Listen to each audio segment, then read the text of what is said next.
Bismillahirrahmanirrahim. Elhamdülillah Rabbil alemin. Hər birini salamlayıram, əziz izləyicilər. Mübarək Ramazan ayındayıq. Allah ibadət və itaətlərinizi qəbul etsin inşallah. Mövzumuz Qur'an-ı Kərimdə imamət məsələsidir. Biz keçən bəslərdə ümumi olaraq imamət barəsinin İslam dünyasında, İslamdan qabaq hansı formada təqdim olunmuşdu, bu məsələyə toxunduq. Eyni zamanda Qur'an-ı Kərimdə ümumi imamət prinsiplərini də müzakirə etdik. Və keçən bəhsimizdə İslam Peyğəmbəri imamət məsələsinə nə zaman başladığı məsələyə toxunduq. Bu tarixi cəhətdən olduqca önəmli bir məsələdir. Çünki imam və imamətin tərifində dedik ki, imamət Peyğəmbərin canişinidir, Peyğəmbərin gətirdiyi dini qoruyur və İslam Peyğəmbəri ümumən canişinlik məsələsini nə zaman, hansı formada bildirmişdir. Qeyd etdik ki, Şüəra surəsinin 214-cü ayəsi və ənzir əşirətəkəl əqrəbin ayəsinin şən nuzulunda nəql olunan rəvayətə əsasən Həzrəti Peyğəmbər öz yaxınlarını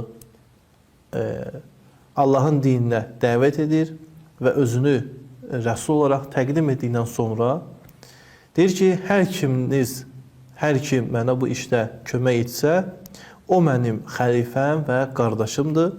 Bu zaman Əli əleyhissalam ayağa qalxır, Peyğəmbəri qəbul edir və Əli əleyhissalama xitabən Peyğəmbər buyurur ki, bu mənim qardaşım, vəsim və sizin aranızda xəlifəmdir. Bu məsələ bir çox təfsir kitablarında təəssüf olsun ki, təhrif olunub. Təbəri öz tarix kitabında bu məsələni geniş formada gətirsə də, yəni Həzrət Peyğəmbərin sözünü geniş formada gətirsə də, öz təfsir kitabında vəsi və xəlifə sözünü nəql etmir. Onun yerinə və kəza ifadəsinə istifadə edir. Yəni, Peyğəmbər Əliyə xitabən dedi ki, o mənim innə həzə əxi və kəza və kəza. Kəza yəni belə sözlər dedi. Yəni, Peyğəmbər nə dedi? Niyə görə bu böyüklükdə təfsirdə Allah Rəsulunun sözünü nəql etməkdə bu qədər səhlənkarlıq edir? Tarix kitabında bəli, bütöv olaraq gətirir. Amma təfsir kitabı ki, ayənin şə'n-i nuzulunda nazil olan, buyurulan tarix, hədis məlumatları tam olaraq gətirilməlidir. Təbəri və yaxud təbəri olmasın, başqa şəxslər tərəfindən bu söz götürülüb. Elmi cəhətdən, İslami cəhətdən bu heç bir formada qəbul olunması bir məsələ deyil.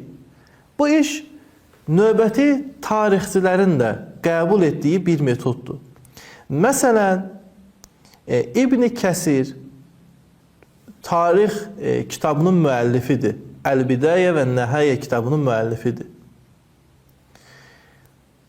Tarix kitabının mənbəyi heç bir formada təfsir kitabı olmamalı, tarix kitabı olmalıdır.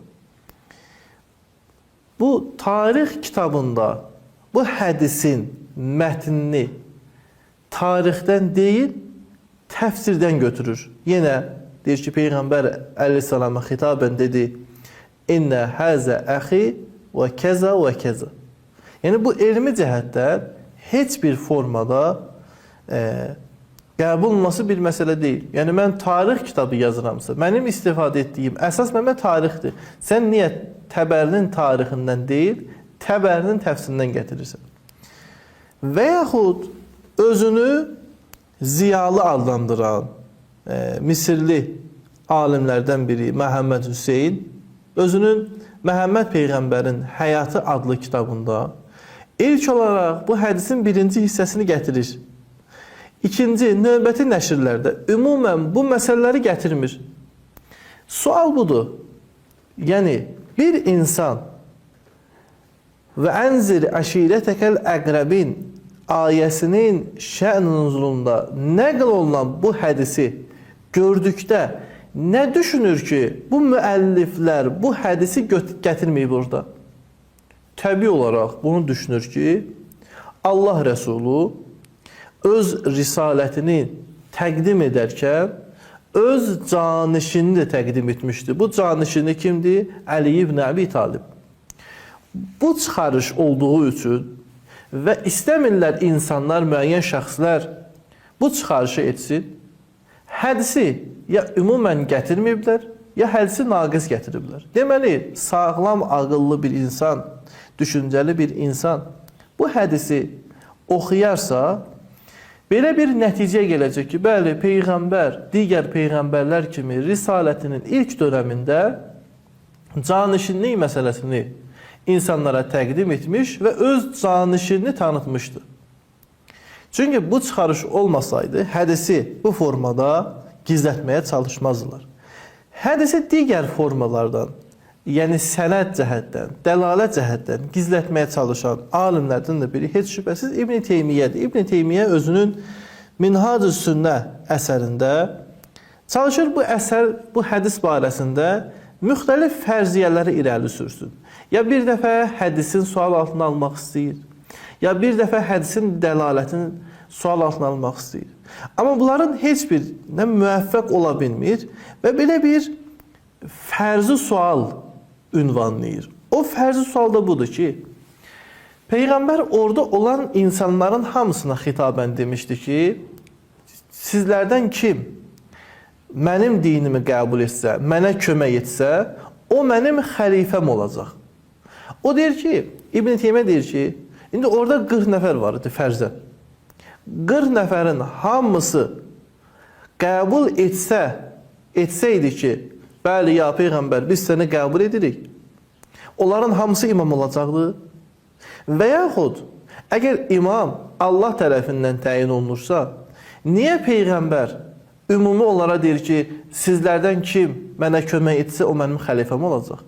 Demək, İbn Teymiyyəni bu nəticə alır ki, demək, imamət məsələsi şiyyələrin dediyi kimi deyil. Yəni, Allah tərəfindən təyin olunmur və eyni zamanda bu hər bir şəxs tərəfindən yerinə yetirilə biləsi bir məqam olardı. Baxın, həqiqət budur ki, Peyğəmbər bu sözü dedi və Həzrəti Əlidən başqa heç kəs bunu qəbul etmədi. İndi əgər belə olsaydı, əgər başqa şəxs qəbul etsəydi və s. olsaydı, bunlar hamısı insanın fikirlərini mətindən yayındırmaqdır. Yəni, fərzidir. Əgər Allah Rəsulu olmasaydı, Allah Rəsulunun yerinə başqa bir Peyğəmbər olsaydı, baxın, bu formada fərzi sualları biz hər bir sahədə verə bilərik. Amma həqiqət budur ki, sonuncu din bizim Peyğəmbərin vasitəsi ilə çatıb. İndi bunu biz Peyğəmbəri tanımağa, Peyğəmbərin təbliğ metodunu tanımağa əvəzində gəlin fərzi suallar təyin edək.